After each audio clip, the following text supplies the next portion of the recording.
The greatest power you possess is your ability to choose. Join Lowe's Moore as he reveals how you can begin to maximize that power by exploring yourself on the deepest levels and committing to making lasting and positive changes. Get ready to achieve breakthroughs that will lead to accelerated growth and transformation, because you are now tuned in to The Blueprint. Why the actions contradict the lamb. I'm fellowshipping when I'm with the fam. That's more relations, that's foreign and foreign. Hello and welcome back to the Blueprint Podcast. I hope you guys are enjoying your summer.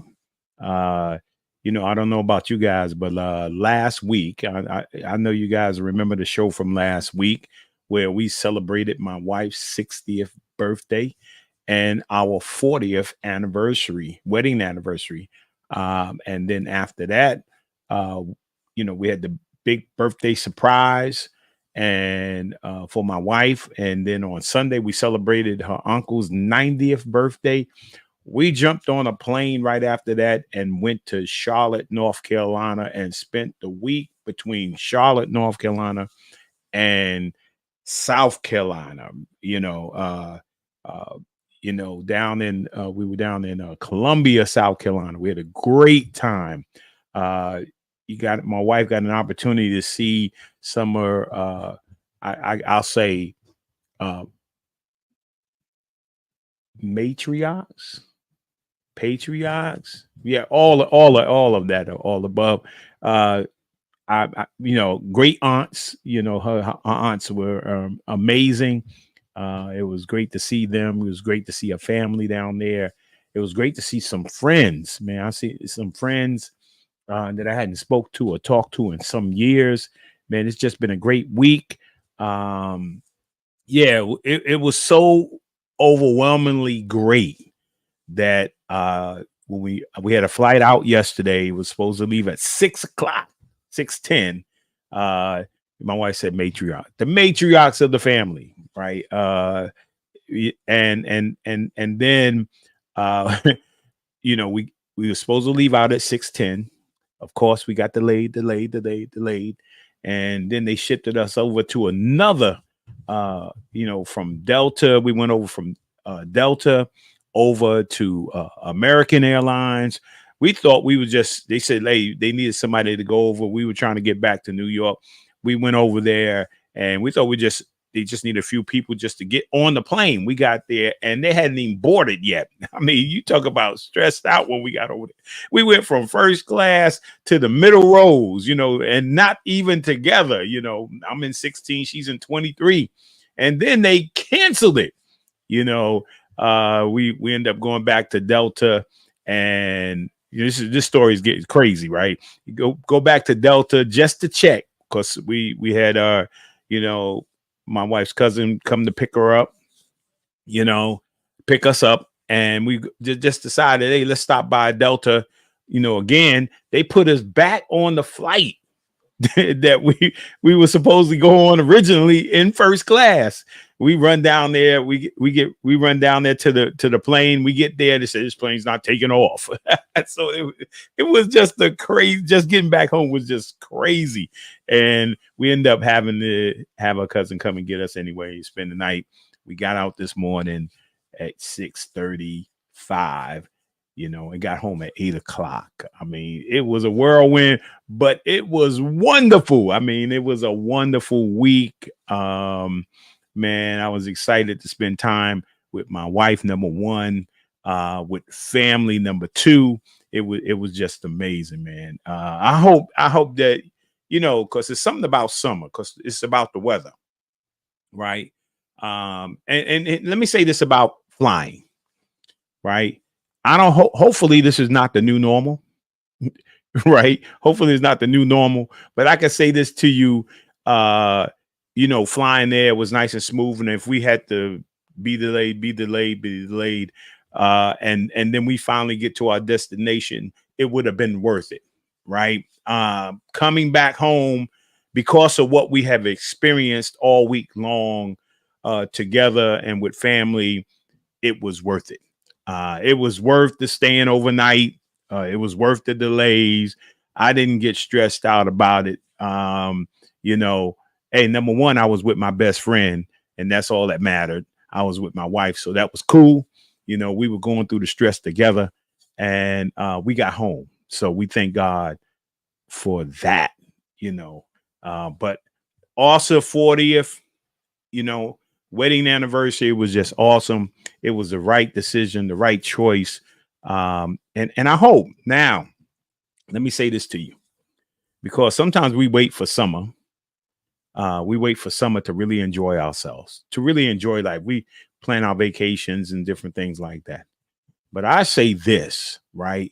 Every day from this day forward, you hear me say this, from this day forward, when you wake up, enjoy that day, you know. And you hear me say at the end of every one of my shows, at the end, if God allows you to wake up tomorrow, make tomorrow your masterpiece, right? You should think about that every day you wake up, right? You should get in the frequency of joy, right? You know, and wake up in the morning and say, how do I get to joy? Right? The first thing is, the easiest thing to get the joy is you woke up. That's the easiest thing, right? You woke up that morning, right? You look around, you look at yourself, and you see you all your limbs work, man. You don't have no pain, or you may have a little bit of pain, right? You may struggle to get out of bed a little bit, but man, once your feet hit the floor, man, you like, man, I'm here, you know. And that should just start the joy off, right? And then make every situation, every issue, every circumstances, try to transform it, right, from whatever the negative is into a positive, man. I mean, wake up every morning and grab that joy and enjoy the day. Rain, sleet, snow, whatever it is, enjoy it, right? So let me get rolling here.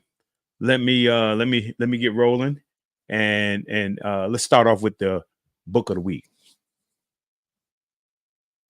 Yeah, I got two books of the week, two of my favorite books. Jesus Incorporated, Lauren Beth Jones. I've had this book for some years. It's an amazing read. And I've also had Simon Lee's book, Jesus is My CEO, right?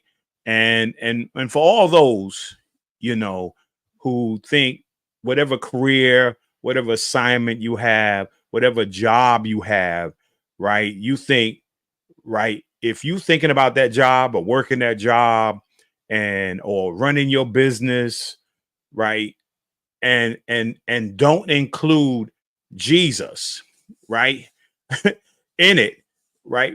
It's a co-laboring relationship between you and God for a purpose. If you a CEO, and or you own something, or whatever your career is, you and God is in a co-laboring relationship. Number one, to change the life of people, to love people, to manifest the fruit of the Spirit, right? That's why we are here, right? And so this is, you know, this is powerful when you and God are doing something together, right? It can't do anything but be successful. And these two books, right? If you don't know that you're a minister, every one of us, some of us are called to be prophets, evangelists, teachers, you know, we're called to be those things. But every one of us is called to be a minister, 24 hours, 7 days a week, right? So whatever sphere God has put you in, whatever sphere you find yourself in, whatever career you find yourself in, right, is for the purpose of changing the life of people and helping to bring joy and happiness and peace to their life. So those are two very powerful books, right there. And then my word of the week is entrepreneur. You know, you're a leader, independent, you know, innovative, right? One of the things is, and I think schools, I mean, from elementary to middle school to high school, we should start not only thinking about when I graduate at the end of high school graduation, right? I'm thinking about all these careers, right? Lawyer, doctor, teacher, athlete, whatever it is that you're trying to, whatever the career is. most of the time our schools do not teach us to be entrepreneurs, right? They don't teach us to understand having our own business and doing things for ourselves, right? We you know, sometimes, and here's the thing, education can make you dependent or it can lead you to independent, to be independent. And that's what an entrepreneur is I'm independent, right? I learned to do things on my own. I learned to make things happen on my own, right? And I'm building a business on my own. Hey, many of you are working for entrepreneurs. You know, many of you have a job. It's somebody else's business. It's not your business, right? So why don't you start your business, right? Why don't you get out there, you know, tell your kids as they're growing up, tell your grandkids as they're growing up, man, think about one day owning your own business, right? And then you hire people to work for you in your business. That's just my word, just a few words of the day, you know. And here's my affirmation, you know, my Pierce Harper affirmation moment, right? Pay attention.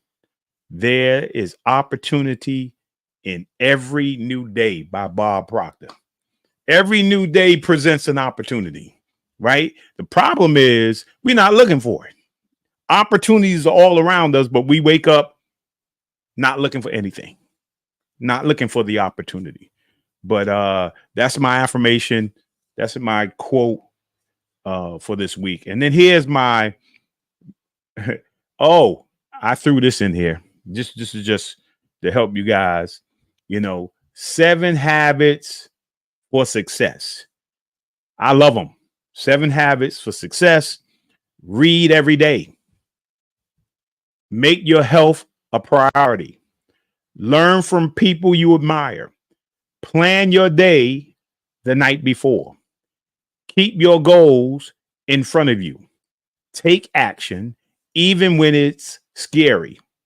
Have an attitude of gratitude. I love number 7. Be grateful.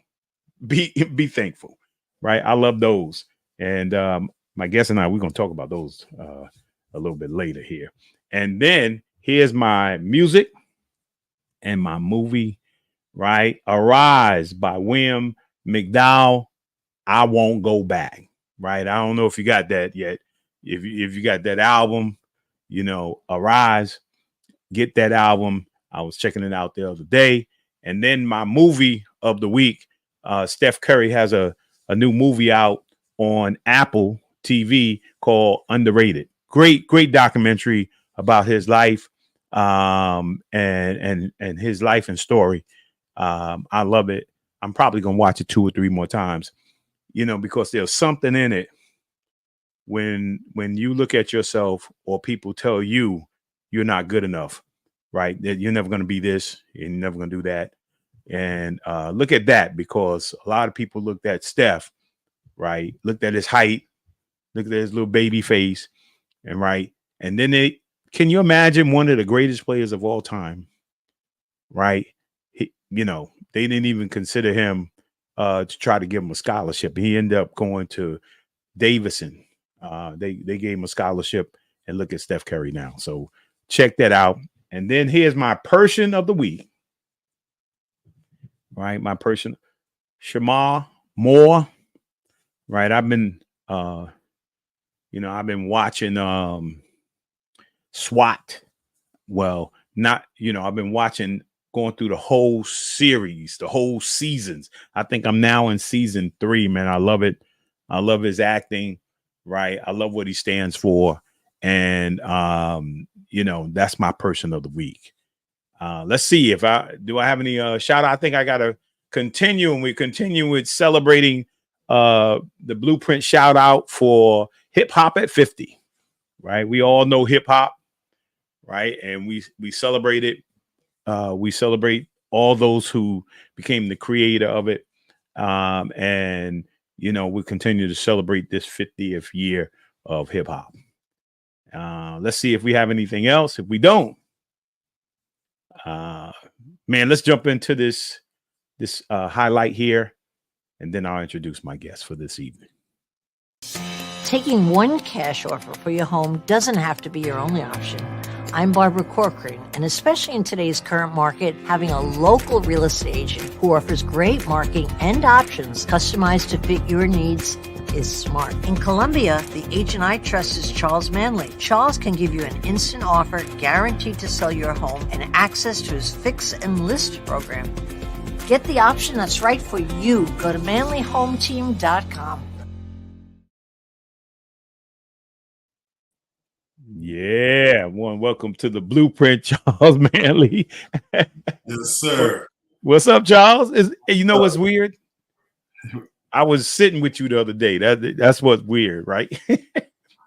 We were just sitting there talking, and then next thing you know, I was like, man, you ought to come on the Blueprint. That's right. And now you're here. You know, I left Columbia. I had a great time, right? I had a great time in Columbia, man, and so had a great time at your house. Thank you for your hospitality. Yes, sir. You know, I'm gonna have to come down there where it's longer. You know, we really didn't get to kind of share and talk and fellowship, you know, and I wanted to do that a little bit more, and I didn't get an opportunity to do that. But man, welcome to the Blueprint, man. Thank you for having me, man. First of all, I'm so glad you and your lovely wife made it back home safely, even through all the trials. We're happy to see you guys, and welcome anytime. So next time, come for a week. We'll get some golf in and some fellowship and all that good jazz. Yeah. Hey, you know what, man? Man, love your house. Thank you. You know, I wanted to switch places with you, but you know, it's all cool. You know, but it's one place I love. I think I took a little video of outside. I want to show this little video outside, man. I was standing outside. I was like, oh man, it's just so nice. You know, I think we got a video we could show that. Columbia, South Carolina. Yeah, I'm just showing you out at some family and friends' house. Charles Manley, beautiful pool house on the golf course. Yeah, this is out on the porch, right? Man, wouldn't you love to have a home like this right on the lake? Just beautiful. This is the back of the house, or the side of the house. This is the back of the house, and the pool, and the deck, an enclosed deck. Yeah, that's my you know, that's my favorite right there. I was like, man, you could sit down out there and just sit there all day and just like chill out. Absolutely. Absolutely. Yeah, that's our fellowship spot. That's our coffee in the morning. Just a little place of solitude. And my wife loves to do her Bible study out there as well. It's really become a place of peace for us. So I appreciate that. Yeah. I was like, oh man, I could be sitting back there. And when I was eating breakfast, man, I was looking out the window and the water was just coming down, like, you know, just coming down. I was like, I just closed my eyes, like, Well, it really is a blessing. We were blessed to get this wonderful home that we have, and of course, I use my skills to acquire it. Right? Yeah. It has been a blessing for sure for our family. Yeah. Well, just for this reason, for when you all come down, you don't need a hotel. Here's your hotel right here. Yeah, that's right. Hey, it's better than the hotel. That's right. No, I was just relaxed, man.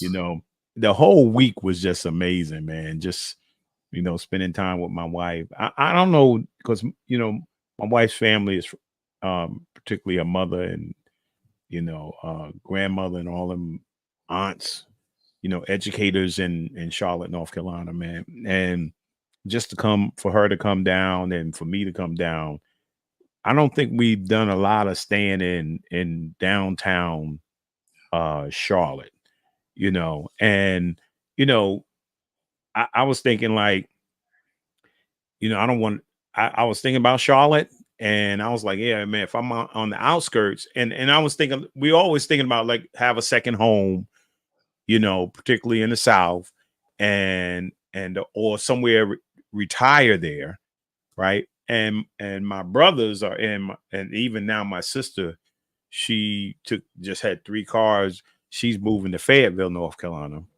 and you know, I like Fayetteville and South Carolina. I like college basketball, you know, all the triangle. But man, there's something about, like, I'm in Mount Vernon, right? And so I'm literally with no traffic, probably about 5 or 10 minutes from New York City, right? And so you can go in New York City, see Broadway plays. You can, you know, go to the Garden. You can watch football. It's just so much you could do in the city. So I was like, if I'm close enough to where there's NBA, you know, NFL football, you know, that's where I want to be. You know, I want to be like, I don't know, 30 minutes, hour, knowing I could just go to the city. I just can't be out in nowhere, you know, and I got to have a city around me somewhere. So, so, you know, let's find out a little bit about Charles, man. Let's talk about family growing up, man, with, you know, mom and dad and siblings, and, you know, talk about their, in regards to you, the importance of family, the importance of faith, and the importance of education. Sure, I'd love to, man. Well, first of all, I'm originally from Tennessee. I live here in Columbia, South Carolina, which I consider one of the best cities in the country. We're a college town, we're a military town, you know, and we're a capital city, right? And so there's a lot going on here. Very transient city, a lot of growth. But I'm originally from West Tennessee, outside of Memphis, Tennessee, a little small town called Humboldt, and probably all of 8,800 people. If that now, raised by a single mom. You know, I knew my dad. My family dynamics are pretty interesting. But I was raised by a single mom with 6 siblings, and well, 5 siblings, 6 including me, in the projects. You know, grew up with much. I learned about having an attitude of gratitude very early, so I was I got excited when I saw your list of 7 things there, and I was actually taking notes as you were talking backstage. You know, the attitude, gratitude matters a lot. It will shape and determine the course of your life. And so, you know, I learned that early on because we didn't have much. You know, but I grew. I learned so much from my mother. You know, with her being a single parent, you know, of course, we've all heard that story and things like that. And, you know, I learned early on, you know, it's all about what you choose to, you know, to make out of your situation. Right. And so family is very important to me. I grew up with 4 sisters, 1 brother who's younger than me. My sisters really helped shape my life. They took care of us. They watched over us. You see my parents there.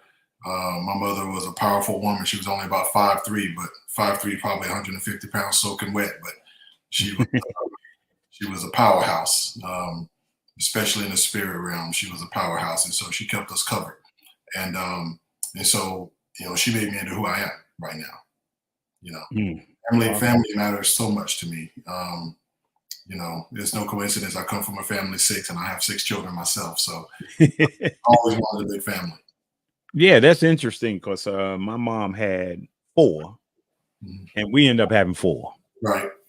You know, and we know the challenges. They are a blessing, though. They are a blessing. They're challenging, but they are a blessing for sure. Yeah. And so when, you know, speaking of, you know, now, you know, coming into your own family, you know, taking care of your family and stuff like that. Pretty interesting. That's my curiosity. She's so special, man. I was like, man, when I saw that picture, I was like, man. Yeah. That's my little Manley right there. Yeah, she's serious about painting them nails. She takes everything very seriously. That's why I say she's my mini me. When I was down there, everybody said, "Yeah, there go Charles right there." Everything's a serious endeavor with that one, no doubt about it. Yeah, and then before we're gonna talk about your wife. I want to show this video first, real quick. So go check out this video, and then we'll talk about. All right.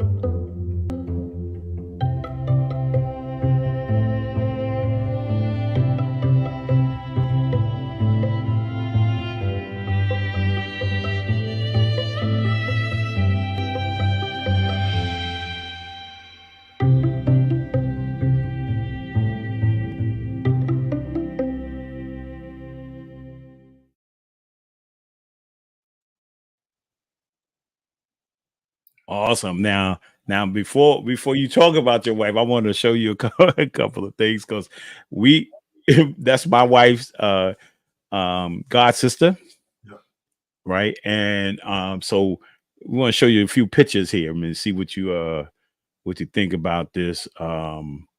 This is my wedding 40 years ago, and there's Khalil. She was our flower girl right there. At the bottom, and she did a tremendous job. I mean, because they're wow, a few of the kids, yeah, you can see they kind of look, they all kind of, yes, sir. Yeah, but I mean, let me think, 40 some years later. right. Look at that. Oh my God, she was even beautiful then. Look at that. Yeah. And so talk about your wife a little bit. Yeah. I knew that was coming. She said, "Please." You knew that was coming, man. Yeah. Oh man. Patrice, please send me that picture. I need that photo. I need it. I want it tonight. I need it. But man, my wife is amazing. I'll just say I was extremely blessed when God brought my wife into my life. And we met in probably, I wouldn't say an unconventional way, but we had seen each other at work, and I finally got bold enough to approach her. Found out we went to the same gym. I got bold enough to approach her, and it just started from there. My wife has a wonderful, wonderful spirit. Very, very jovial, as you can tell from the pictures. But as gorgeous as she is on the outside, she's more gorgeous on the inside. She loves the Lord. She loves her family. She loves family very much. And I've learned a lot from my wife about family.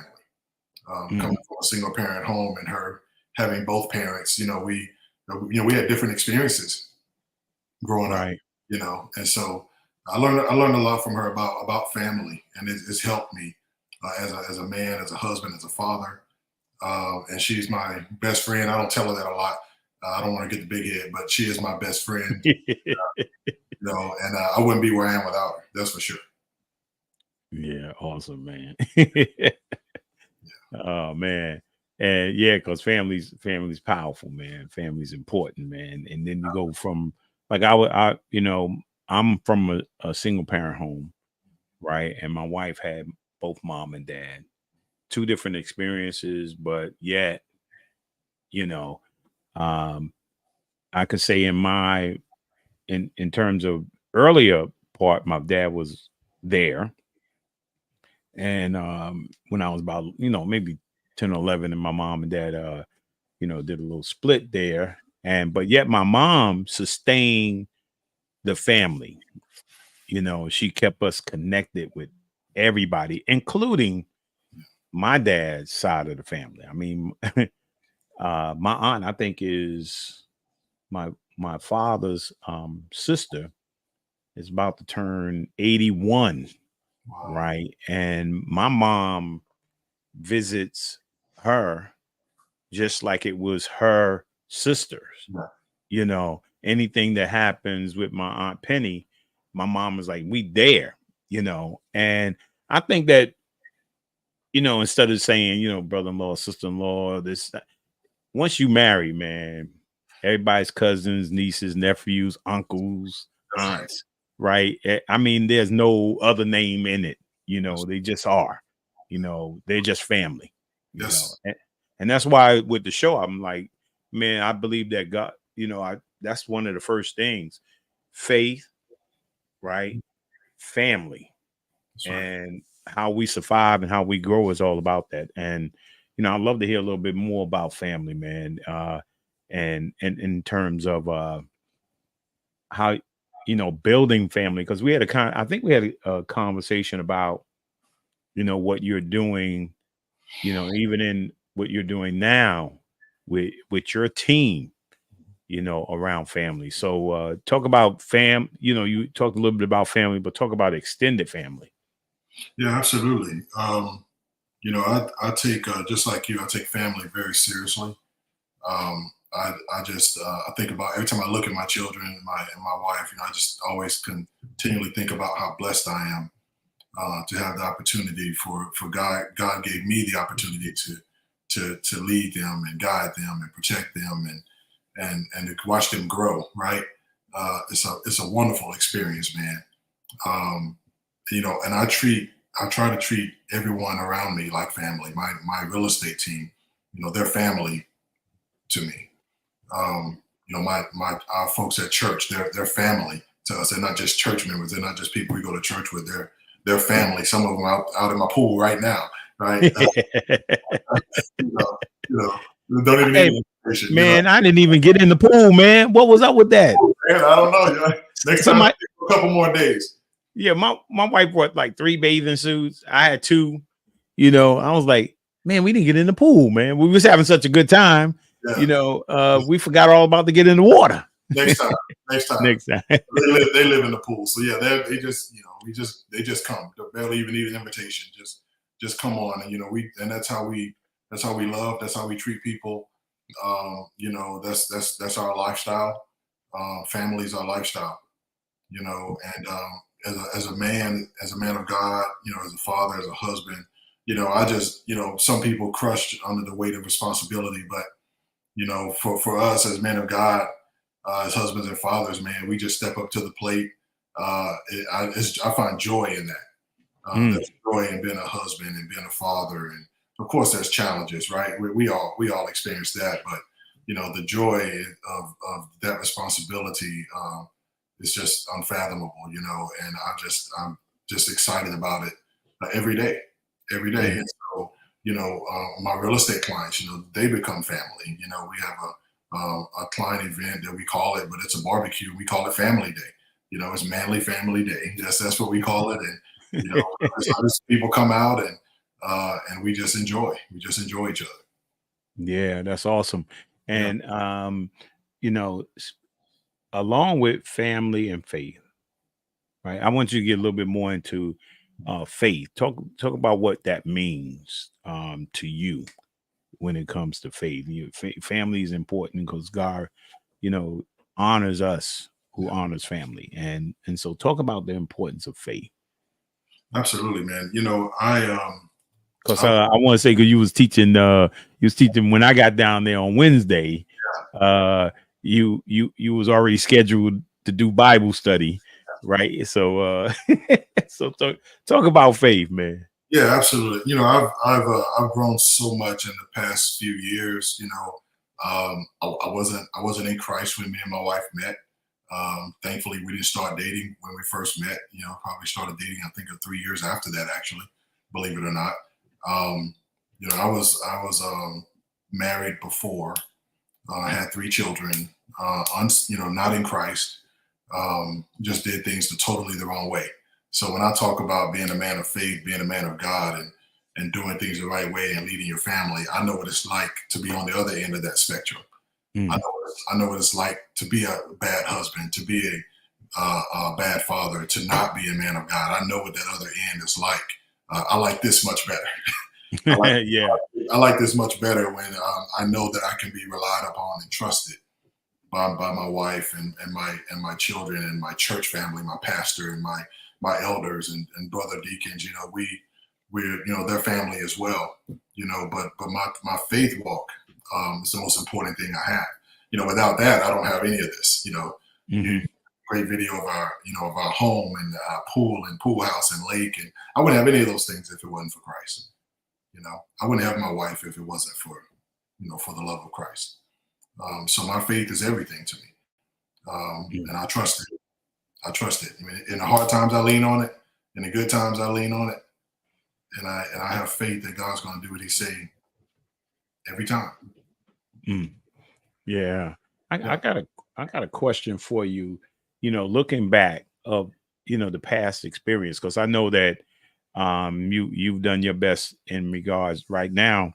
Because I think in a little while you're gonna be taking the whole family together to go vacation, right? But if you look back at your back then at your younger self now, making those choices, what would you say to your younger self, or what could somebody say? Because it has to be what we call mentors, coaches, to be able to say to the younger you, what could the church or a man of God or woman of God have said to you, back then that would cause a shift in your paradigm? Well, I'll answer that two ways. I wish someone would have told my younger self, that there is no life outside of Christ, and a lot of the things that I was experiencing, a lot of the internal struggle, which resulted in a lot of external struggle, could have been solved if I had just developed a relationship with Christ early on. Right. A lot of the issues that I had, a lot of the anger and things like that, that could have been solved, with the introduction to Christ.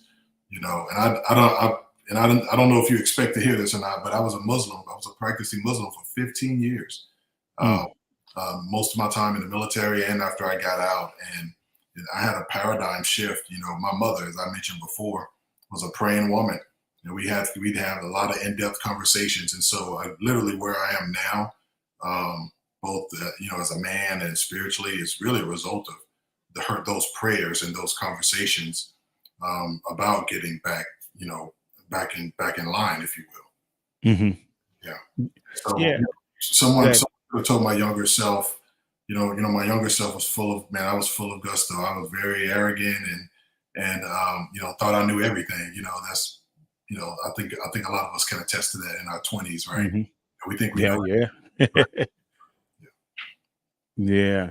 And what drew you to become a Muslim? I mean, because it's, at least you can find yourself in the church, right? Because nobody's searching for there's nothing. Some people are not looking for anything, but you found to be a Muslim. What kind of drew you there first?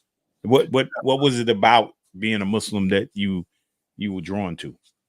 It's interesting. I was looking for structure, and these are the types of things that people can run to when they don't have a father in the house. Mm-hmm. Sometimes the father can be there but not present, right? Right. In case my dad wasn't there, and thankfully we developed a relationship later on as I got older. But I was just looking for structure, and I was call myself looking for truth, right? And that's what led me to that. I grew up in a house with my mother as a teenager. My mother was going to church. My stepdad was a pastor, but I totally rebelled against that. I totally rebelled against anything that I was being taught because of the anger and things like that, and just growing up in the inner city, if you will, and just grabbing hold of all those things of the world, but I saw structure and truth at that time in them versus what I was seeing anywhere else. Right. Right. That drew me in. I mean, these guys, wearing, dressing well, speaking well, great readers, those types of things, great conversationalists, They were deep thinkers, and coming from where I came from, you just didn't see that. Right. Yeah. Yeah. And then plus and I got a lot of friends who are Muslim, and plus they probably know their Quran and your Bible better than you do.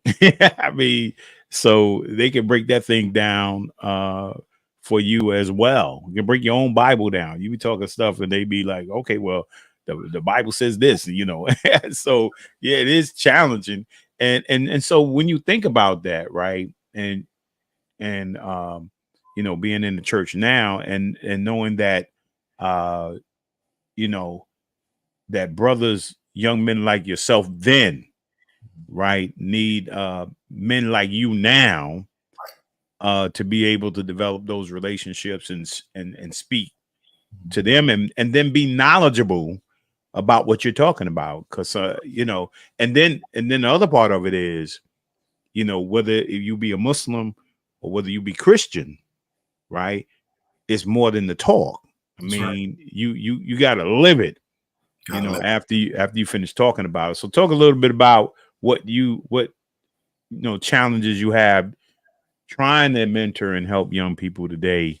What are some of the challenges you see and some of the things you think we could do to help a young man like yourself growing up, being a Christian man? What can we do more? We need to do more of in order to be effective. Yeah, I'll say number one, right?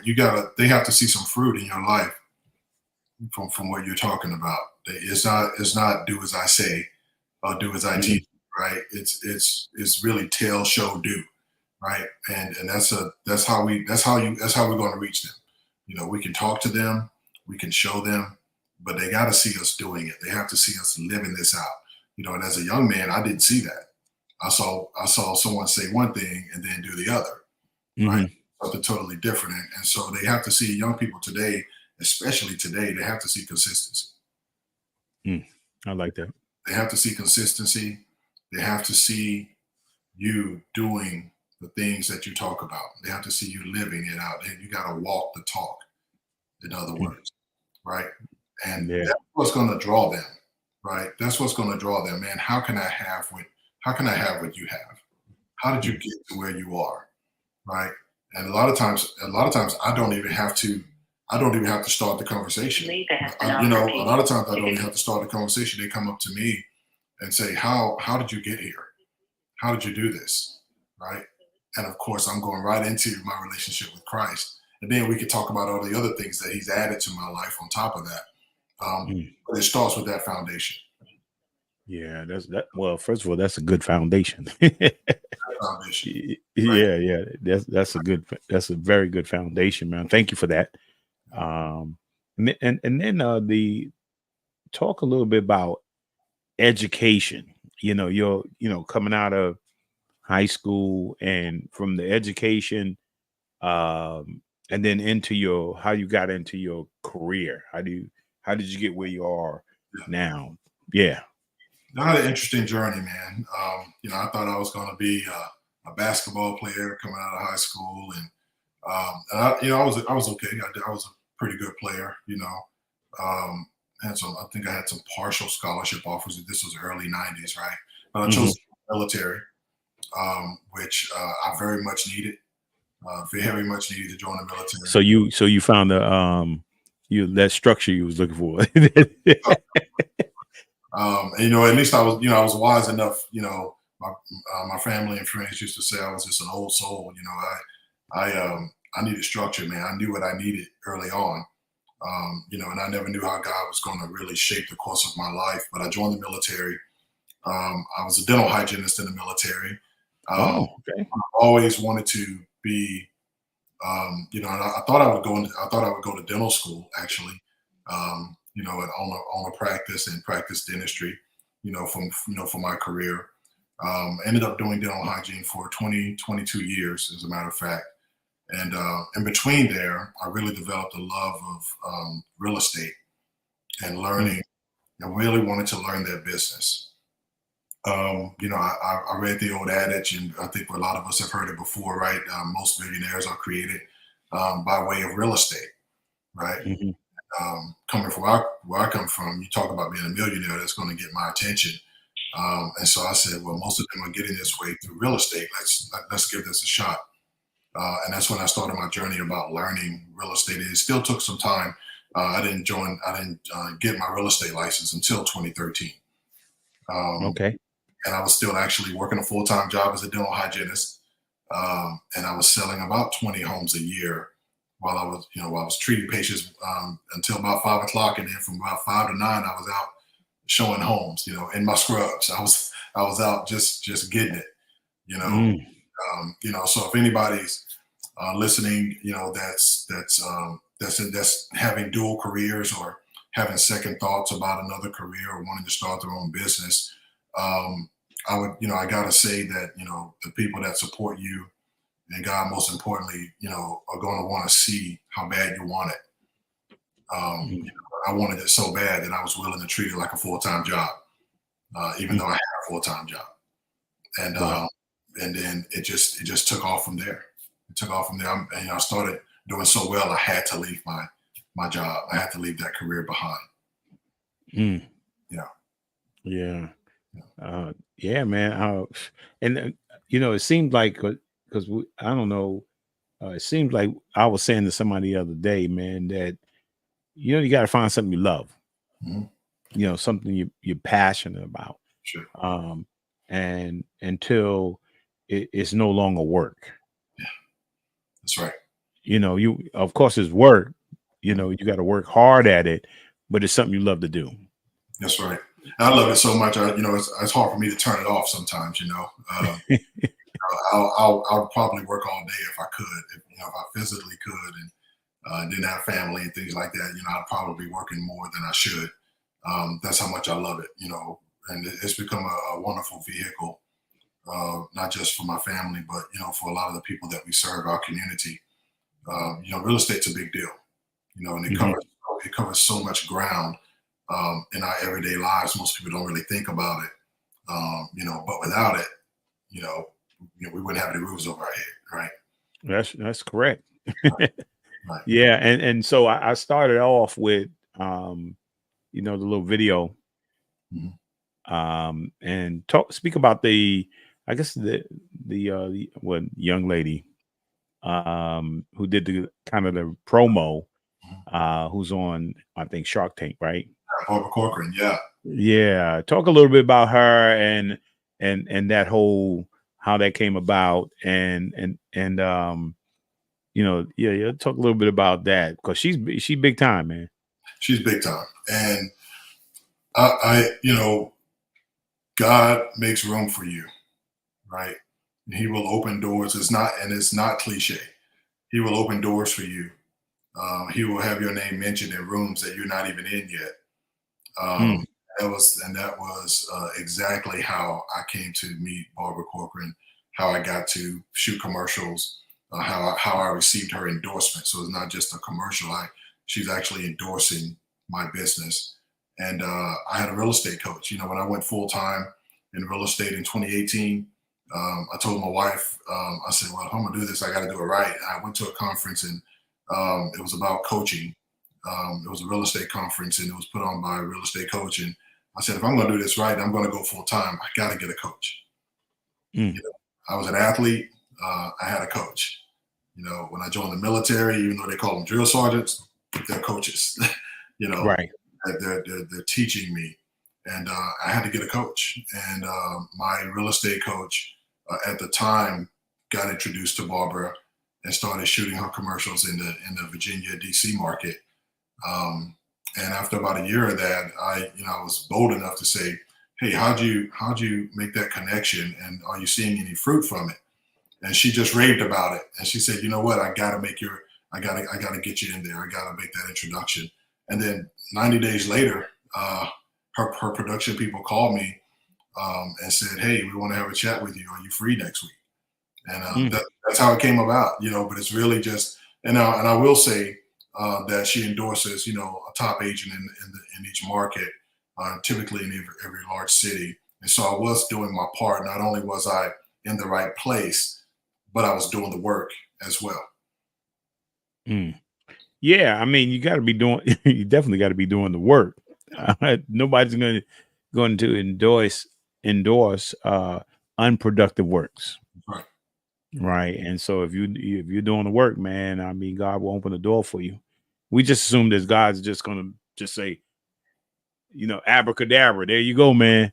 Right. Yeah, but you got to put. I think we were talking about, last week we were talking about process. Mhm. Right, and how people, they want to do something, but they don't like the process. I like the process. That's right. Yeah, speak about process. Yeah, process is not fun, right? Um, process is usually when there's a process going on, there's some friction, right? There's some Mhm. there's some molding going on. There's those of us that play sports, it's not always fun to get coached, right? Because that That's coach, right. the coaching, he'll pat you on the back, but he's also critiquing you continually to get you better, right? And so, and the same thing in my business, I had to learn how to do this the right way. Not only know what to say, but what not to say. I had to learn the markets. I had to learn the business of real estate. I had to grow. And so, and it wasn't fun, right? Now I have a team that I'm growing and continually growing, and sometimes it can be hard. The process can be a little muddy sometimes. The process can hurt, but you got to understand what's on the other side of that, right? You got to understand what's on the other side of that process, of that friction, of that pain that you got to go through to grow, And so, yeah, I see you showing my wonderful team there. That's only about half of them when we took that photo, right? But I've been fortunate to form a wonderful team. And I would just tell anyone out there that if it's hard right now, that's a good thing. Mm. If it's hard, that's a good thing. Nothing easy. Nothing's going to come easy, and it's going to be worth it, right? It's never that way. There's nothing good and easy. Yeah, that's true. Yeah, and you said, I always talk about this on the show, man. I always speak up in terms of my grandfather. When I used to go there for the summer, a little guy, and he loved baseball. Yeah. And so we watching baseball on the black and white TV. He used to always call me over, say, hey, come here, man. I got a nugget for you. I'm looking at his hand. I'm thinking like a nugget. He got something. You got like a gold nugget in his hand, and I get to him. He said, "Let me tell you something, man." And he would say things to me.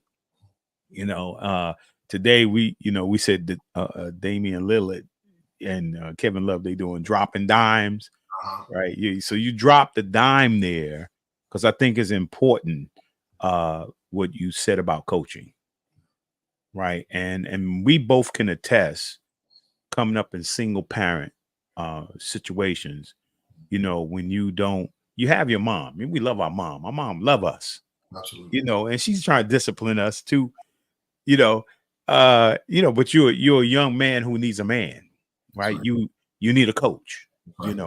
you need a mentor.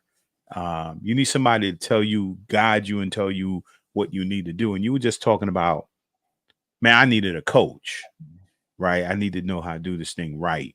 We all need coaches. I mean, pastors like a coach, That's right. And we don't necessarily like being coached. You said that, you mentioned that, and not everybody likes being coached, That's right. because we like to think we already know it.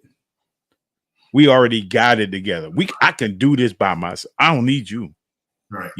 And so when you said that, for everybody that's out there, when you got guys like, I don't know if you're in the real estate business, man. Charles is doing well, right?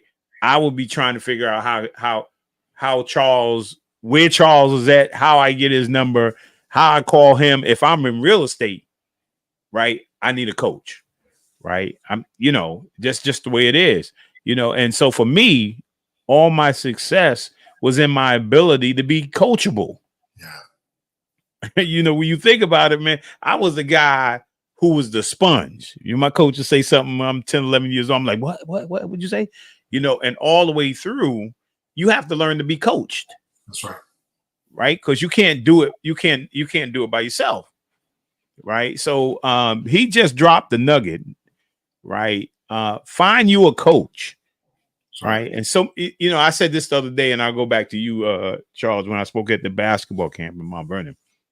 Right. It was two what I consider two successful in the camp. A lot of kids, two successful guys there. And I think I mentioned the story to you. You know, everybody in the camp was talking about, I'm going pro, right? I'm going pro. Oh, I want to get a college scholarship. I want to be good in high school, right? And they had two guys and right there in front of them, right, who are successful. They were successful in high school, successful at the high school level, the college level, and then now both of them are working on their pro career, right? And I said, y'all know those guys? And they said, yeah, we know that, you know, that's such and such. You know, I said, okay, how many of you have actually walked up to them and asked them how they got where they are? Right. And can you tell me what I need to do to get there? And not one kid could raise their hand. And this happens year after year after year, because everybody thinks they can get there without a coach.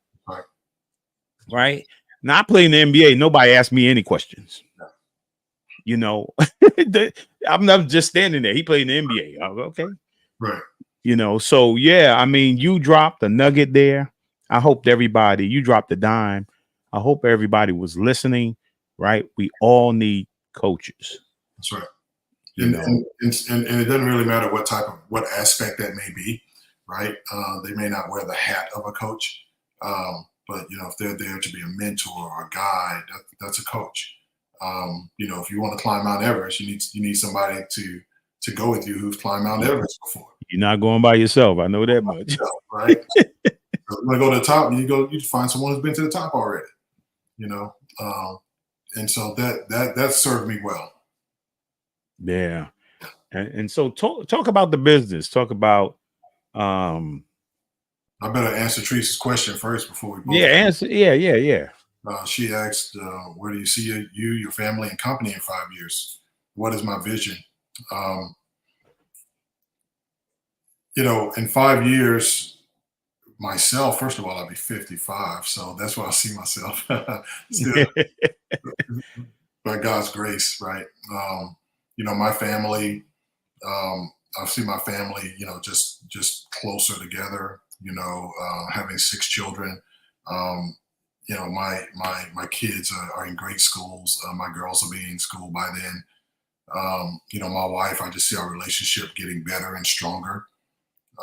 You know, she's a partner in my business as well. And I shouldn't leave that out. So I see, you know, my wife will have a greater role in our company by then.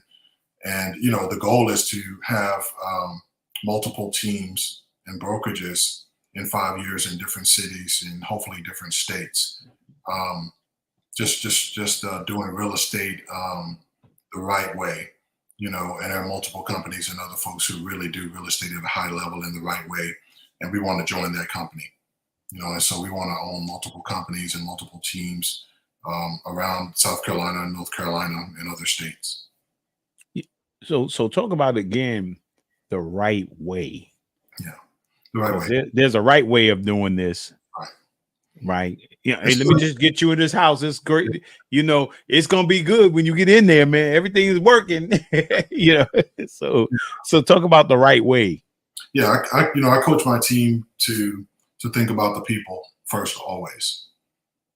You know, we're in real estate. We get paid commission, right? You know, a lot of times we don't even look at the commission when we start working with someone. You know, it's about the family. It's about serving the people who call us, who rely on us, who trust us to get the job done for them and their family. And so we listen to their goals. Number one thing that we have is we listen to our clients' goals. They tell us their needs and we work to those needs. You know, if they need a 3-bedroom house, 2 baths, we're not trying to sell them 6 bedrooms and 4 baths, right? If they say, hey, we need this, we like to do these things, you know, we cater to their interest, right? So if they're interested in baseball, I'm not going to put them out in the rural area of the city, right? When I know they want to go to the baseball game 2 days a week downtown. And so really it's about relationships, building relationships with the people and the community we serve. And then, right, of course, the income comes from that. And that's the right way. Knowing our market, knowing our community, caring about our community, being present in our community, giving back to the community without any expectation of anything coming back to us.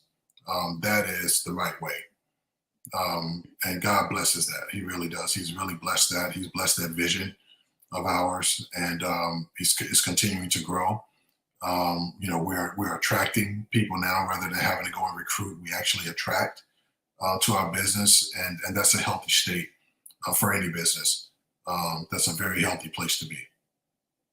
Yeah, and I like that because I think we were talking about during the week. We were talking about, I don't know, the glass half full, half empty. We were also talking about like when you look at, doing things right.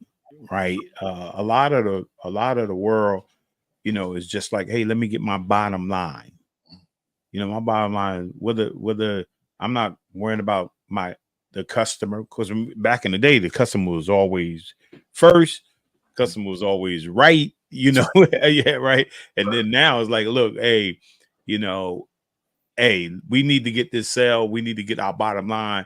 We don't care how we do it, and we don't care who we hurt in the process. Sure. Right. So and so that's how we see the world now. We see the world as, violence, right? Hatred, conniving, cheating. That's what we see the world as. And we see this as our main thought process of when we think about how we living today. That's right. When we think about America, when we think about the world, right? And then I was talking to you about how the thing that you said, doing things right. To me, right, when God says, thy kingdom come, thy will be done on earth as it is in heaven, right? Some of us in faith, we are waiting to go to heaven. We're waiting to die and go. We wait for Jesus to come back and take us, right? We don't see that prayer is really God's will for us, is to manifest heaven here. That's right. Right. So because this is what all we knew growing up, supposedly morals, values, and ethics. Right. And that was the prevailing thought of the day. Be right, be good, have good manners, be kind. Right. And now we don't know what that is. Right. So when you say to me, you do my heart good, and those two books I was talking about, the bottom line is people and developing relationship. And that's what brings heaven to earth, right? When you do things right, when you say this is the right way to do it, it's about people. It's about loving people. Now it's no longer the works of the flesh, right? But the manifestation of the fruit of the spirit. That's right. Right. And that's what you're doing, by teaching your team to go out and manifest the fruit of the spirit, to do things right. I'm just my thought. I mean, what's your thoughts on that? Well, yeah, and we serve people. We serve people from all walks of life, right? And so, my job is to be a resource for them, to be a guide for them, whether they're buying or selling a home, right? And so, if I'm working with someone and their budget's really tight, it may not be the right time for them to buy a home, and I have to be good enough to be able to tell them that, if someone needs to talking about selling their home because they want a bigger, larger home, right? But I know through our conversation and through what we call a consultation with them, that it's not the right time for them to sell their home, right? My advice will be to them: don't sell your home right now, right? I believe God's going to honor that. We live by Matthew 6:33, right? Seek ye first the kingdom of God and his righteousness, right? And then anything that I need, he's going to add that to me. And so it's not being self-righteous. It's literally having a moral compass that's missing in this world today. Right. Right. Yeah. And talk a little bit about because I think people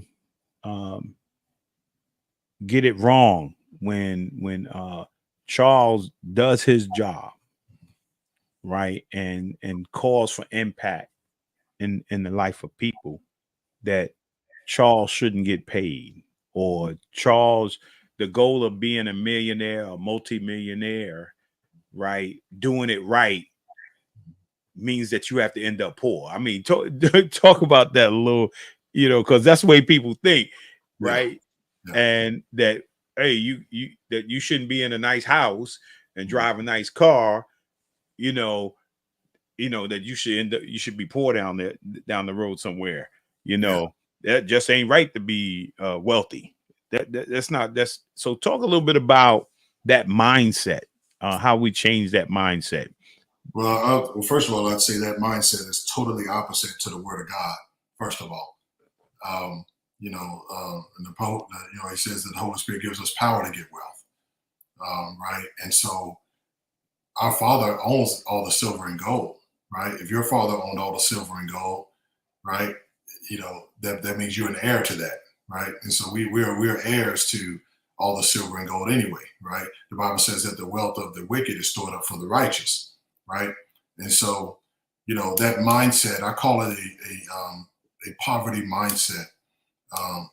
We have to kill that. We have to kill that. We should expect the best. Coming from poverty, coming from a single parent home, living in the projects, knowing what it's like to struggle. I don't ever want to see that again, and I know that I wasn't created to be that. And for anybody listening, you weren't created to be that. You weren't created to be poor, and so you were born poor, maybe. You don't have to stay that way. Right. And it's just like any other career, right? Whether if I go see my attorney, right, I know he charges by the hour, right? If I go to the doctor, I know that I'm going to pay that bill, right? I know I'm going to receive that bill in the mail. And so it's the same thing in business. I expect to be paid for not just the work that I've done, but for the experience that I bring to the table as well, and the knowledge and the negotiation skills and things like that I'm being paid for, which all of those things that I just said causes my clients to have a better experience buying or selling their home, right? Whether they're buying the home that they absolutely want, or whether they're selling their home for more money than they ever thought they would. All of that comes from all of the knowledge and experience, and all the times that I've flown away from my family to be at conferences, learning, to be getting coached and things like that when I'm spending time away from home. I very well expect to be a millionaire, multimillionaire. I expect that because God didn't give me a spirit of or a mindset of poverty, and so I constantly coach a mindset of abundance. I just don't let that spirit of poverty come upon me. I just believe in a mindset of abundance, and I believe the harder I work, the more favor I have. That's proven true every time. I've sold my last house before that I had nothing else in the pipeline, and I may worry, and God brings me two more homes to sell, 3 more homes to sell, 4 more homes to sell in a week, out of nowhere, right? He proved himself time and time again. And so to answer your question, we're just not called to poverty. Yes, that may be a situation, but we don't have to stay there. Right. Yeah. Yeah. I just thought I'd get you to answer that question. Also, you were teaching a subject in Bible study last week, right? What do you think that what you were teaching would impact today's workplace, and how you use that, what you taught, in your workplace? Sure. We were talking about there was a parable of the fig tree, and that fig tree was in a vineyard full of other fig trees who were producing fruit.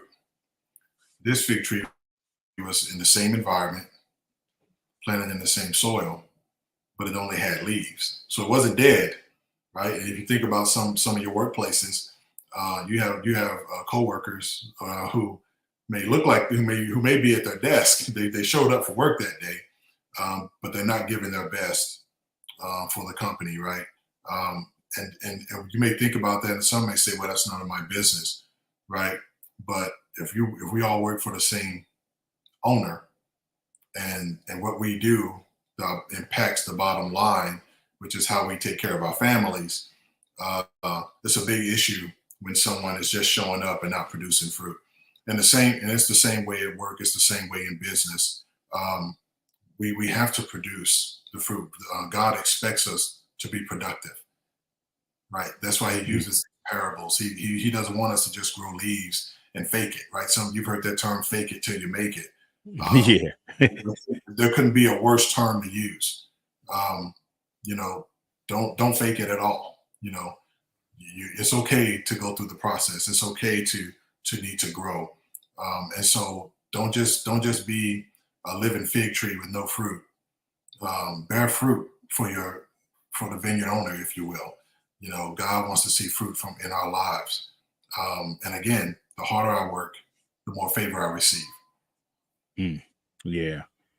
I like that, man. Yeah. Any other, like when you looked at the like the books, I mean, do you have a favorite book? What's your thought on the books? Have you heard of these two books that I shared tonight? I actually hadn't heard of them. That's part of what I was writing down as well. I was trying to get the names of those books, and those will be ordered very, very much stat. In fact, I actually think I've heard of Jesus is My CEO, but I haven't heard of Jesus Inc. And I know who Simon Lee is, but I'm going to make sure I get both of those.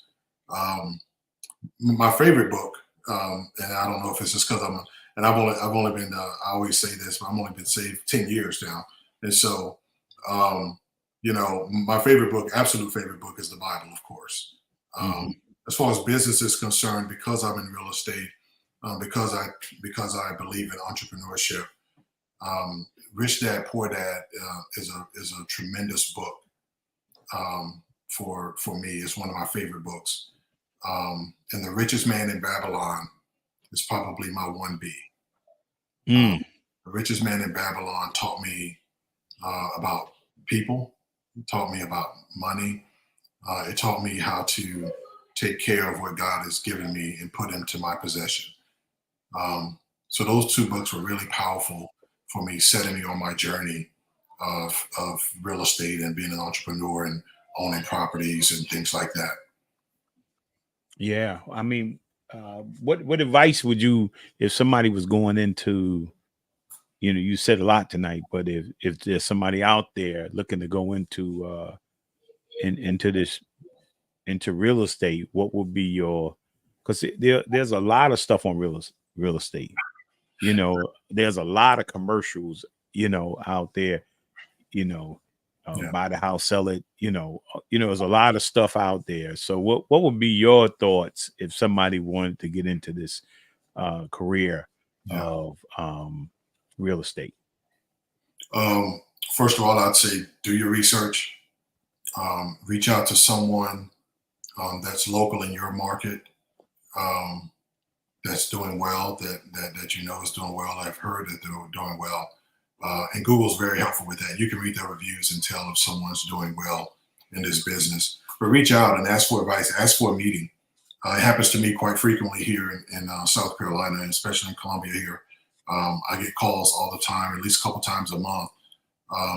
Hey, I saw your commercial, or hey, I looked you up online, and I really love to learn more about real estate. Do that. Take the initiative to talk to someone that's already doing what you want to do. Before you jump into real estate, definitely have about 6 months of expenses saved up. That's something that some of these shows don't tell you. Some of these shows don't expound on what it takes to really do this business full time. and just keeping it real. If you have family and bills and you got to take care of yourself, you need to have at least 6 months expenses saved up. These TV shows that you see on HGTV and Bravo and those types of things, that's not real estate. Those are produced shows. Nobody goes out and chooses a home that quick, I promise you, unless they're under duress or something like that. So don't do that. But certainly find a local expert to talk to interview, and then save some money. However you can, work a second job, whatever you got to do. But if your dream is to become a realtor or to get into the business of real estate, whether you're working a full-time job, and Lowe's, I'll say this real quick. I know we're probably running short on time, but if you're working a job, start saving a little money and start just buying some rental properties. Learn how to do that. Learn how to buy rental properties. Learn how to flip some homes. That's a great way to expedite your career into real estate as well, while you're still able to take care of your family and your other requirements. Yeah, I like that, man, because some people just jump in stuff, man, and forget about their family, man. Then they struggling. Don't do that. So that was good advice. We got another question down here. Remember, this is interactive, so if you have any questions, don't hesitate to put them in the chat. It says, what do you see as the difference between a new home today and their structure and old homes?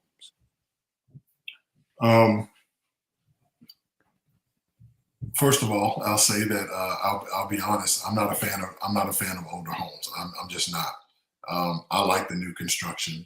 That being said, there's pros and cons for both. We know back in the day, some of the older homes, they were built with, some people say, better bones, if you will. But those things also included copper pipes and asbestos and hard siding and things like that, right? And so we know those things have been detrimental have been found to be detrimental to health.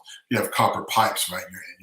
The likelihood of you having a major leak in your house goes up exponentially, right? But the way they constructed the brick homes and things back in the day, I mean, those things last forever. Our home was built in 1980, and of course we have an addition that was built by all accounts in 2000, right? Which is still 23 years old. And I will say that was a great question. The part that was built in 1980 is better built than what was built in 2000. But if you look at different today neighborhoods, the older neighborhoods just have a more appealing look to them, right? Some of the newer neighborhoods, right, there's virtually any trees, things like that. But I like a clean look. So I really think the biggest difference is really all about what you like. I like a modern look. Some of the older, I don't live in a modern home. It's all brick. It's built 1980. It's a 1980s executive style home. But the newer homes are built with a different product, if you will. And I don't really have a like or dislike for them. I just think that it's all about where it's built at. Price wise, though, right? Buying a home today versus yesterday is a little more difficult. You really got to save your money. You really have to do your homework, to be able to afford a home right now. Yeah. I probably didn't answer your question, Therese. I probably skirted it a little bit, but that was it. I was in trouble.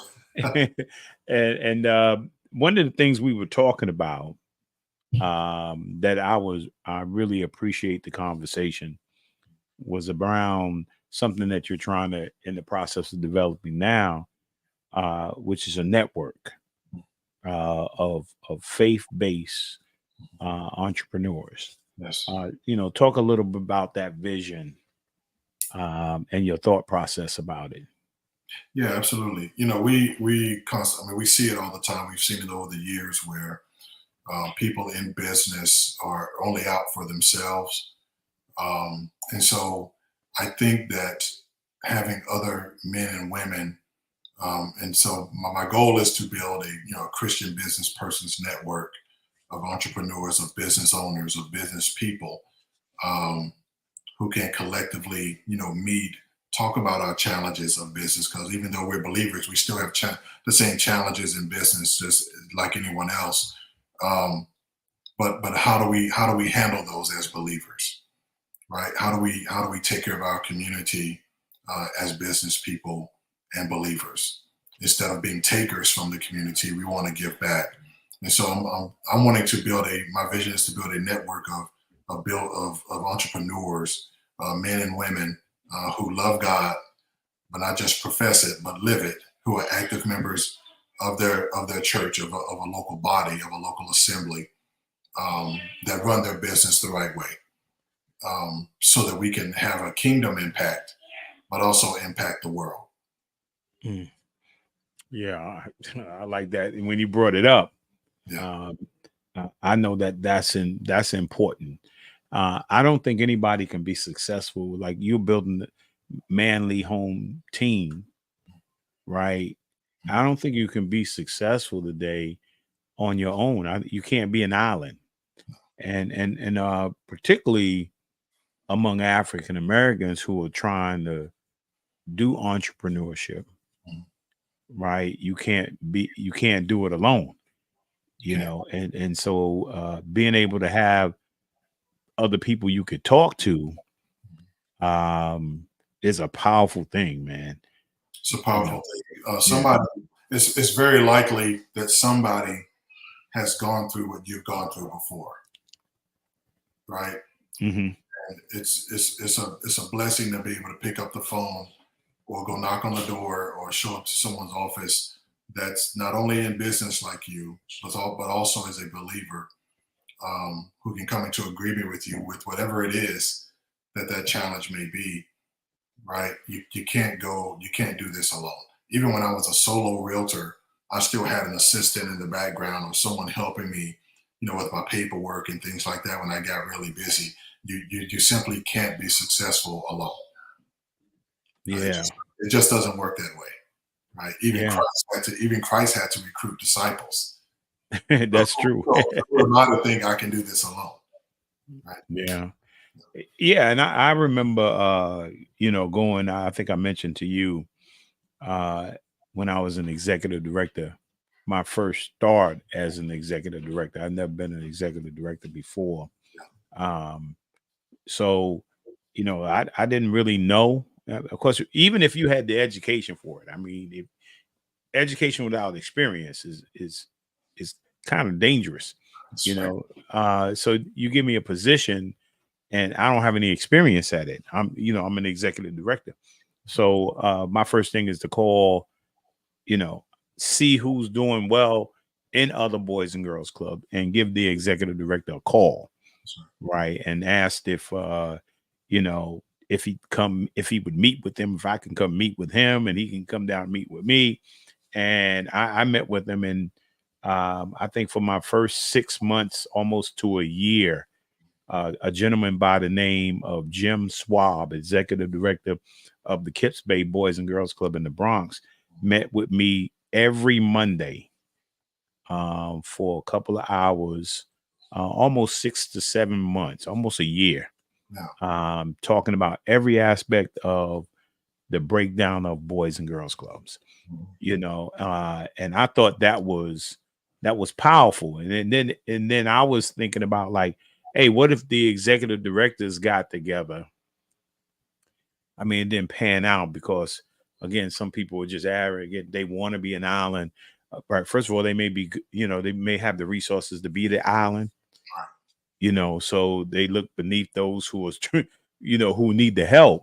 That's right. But, I did try to strike up, and it lasts for about 6 months, meeting with the executive directors to try to find the best practices and different things that were going on in boys and girls clubs. Then I tried to get my program directors to meet, right?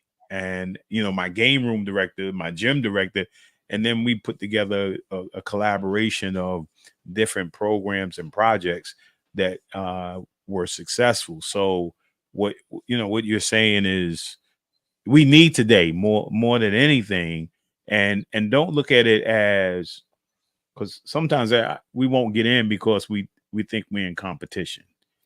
Right. Yeah, that we're competing, so I don't want to get in there because you might get an edge on me, man. I mean, so, but that's not what team is about, and partnerships are about, or collaborations are about. not at all. And even if you're not on a team, just myself, and even if some of the other top producers of real estate in my market, right? Then, I'll say this: collaboration happens at the bottom. I mean, competition happens at the bottom. It's like crabs in a barrel, Mm-hmm. But collaboration happens at the top. The highest level of performance, there's generally collaboration amongst people that you would think would be competitors, but it's not. We're collaborating to figure out how to do this business better, how to serve our communities better, how to get better at this ourselves, so that we can remain at the top, right? So I'll go and collaborate with someone who has nothing to do with my team or my company, for that matter, because we're able to teach each other some different things. We're able to apply aspects of each other's business into our own business to get better, and it helps us, have someone else come in and take a view of my business to see where I can plug the holes at. It takes a lot of humility to do that, Los. Yeah. And just before you answer this question, right, you mentioned a person that helped you out at the highest, level, who was a mentor to you. Yeah, and there's a couple. My first broker, J. Kim, was he didn't sell a home, I think, his first year in real estate, right? Very sharp guy, engineer, mechanical engineer, if I'm correct, just super sharp. Helped me out. I went to a new company when I went to Coldwell Banker, one of the longest serving realtors in Coldwell Banker and in this city, a man named Whitmore. Been able to watch and learn from him just how he carries himself, how he handles business. It's wonderful to see people do this at a high level, but have such a great amount of humility as well. Very humble, and just learning to operate that way has been really good for me. Awesome. Yeah, I think we got one question here. Any recommendations on lenders for pre-approvals? So I would say the best answer to that is I am very, very, very big on using a local lender. You want somebody that's specific to your market, specific to where you live. Of course, there are a lot of quite a few national so-called lenders, if you will. I highly recommend using someone that's local to you. And if you want to message me offline, Lowe's, if you care to put up my info at the end and share with her, I'll be happy to answer that a little bit deeper offline. But the best way I can answer that is to use a good local lender. And again, Google is a really great resource for that. I know that sounds cliche, but it really is a good thing to do. But there's my email flashing at the bottom there. If you care to email me, I can respond to you directly. Yeah. That's cool, man.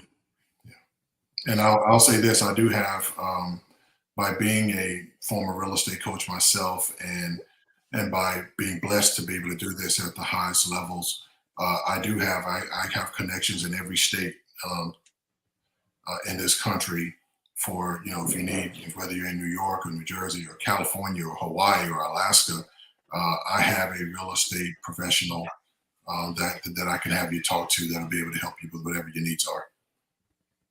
Oh, that's awesome. Yeah, I think we got it together here. That's my cell, call, text, email me, whatever you like to do. I'll respond. If you go to the website and put in a request there, one of my team members may respond as well. Awesome. Yeah. So this has been great, man. I appreciate it, man. You coming on tonight, man. And I heard you was trying to be the chef before you got on. Having me, yeah, they had me out there slaving by the pool, on the grill, had to cook for the family and those church members I told you about who came up in the pool. Oh man, yeah. What you cooking? What you cooking? Did some barbecue chicken, some burgers, some Nathan's hot dogs, of course. I kept it simple because I didn't want to be late, so I had to keep it simple. But it turned out well. I guess they had a good time out there. Yeah. Well, I appreciate you, man. Thanks a lot for taking the time out your busy schedule, man, and away from your family and church members, extended family, and coming on. This was awesome, man. I look forward to us. Enjoy the vacation coming up. Yeah. Everybody's trying to close the summer out strong. Enjoy that. Enjoy the family. And again, thank you for coming on. I appreciate it. And if Very you would awesome. just, yeah, man. Very awesome. Thank you for having me, man. This is my first time doing a podcast. Believe it or not. Oh yeah. Oh yeah. I was a little nervous on when you asked me. I'm glad I did. This is a very good conversation, and I'll be happy to come back anytime. Okay, thanks. I appreciate it. And to each and everyone out there, I want to thank you for each week supporting the Blueprint. Remember, we're live on Facebook, and then it stays on Facebook. We live on YouTube, and then it stays on YouTube. So you can go to either Lowe's More the Blueprint on Facebook or YouTube, and you can watch it. If you didn't get a chance to watch it, you can watch it and watch it. Pick up the information that's available to you. And if you don't mind, I appreciate it. If you're on YouTube, you can like me on Facebook, and you can like me on YouTube, and you can subscribe. And so again, thank you for support, tonight. And I know you will see it in the future.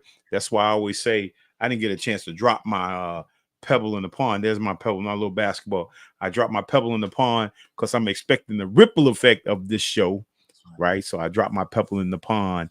Man, I want to say God bless you guys. I love you. And as I say each and every week, right? If God allows you to wake up tomorrow, make tomorrow your masterpiece. See you next week. We really hope you enjoyed this episode of Lowe's More, the Blueprint Podcast. Stay connected and follow us at our website, www.lowesmore.com. That's LOWESMOORE.com. You can also join the discussion on Twitter at Lowe's More and on Facebook at Lowe's More Jr. As always, thank you for pushing your mindset towards a better reality. This concludes the most thought-provoking portion of your day. Don't forget to like and subscribe to this podcast to stay fully up to date with everything we're up to. Until next time, be kind to yourself and each other.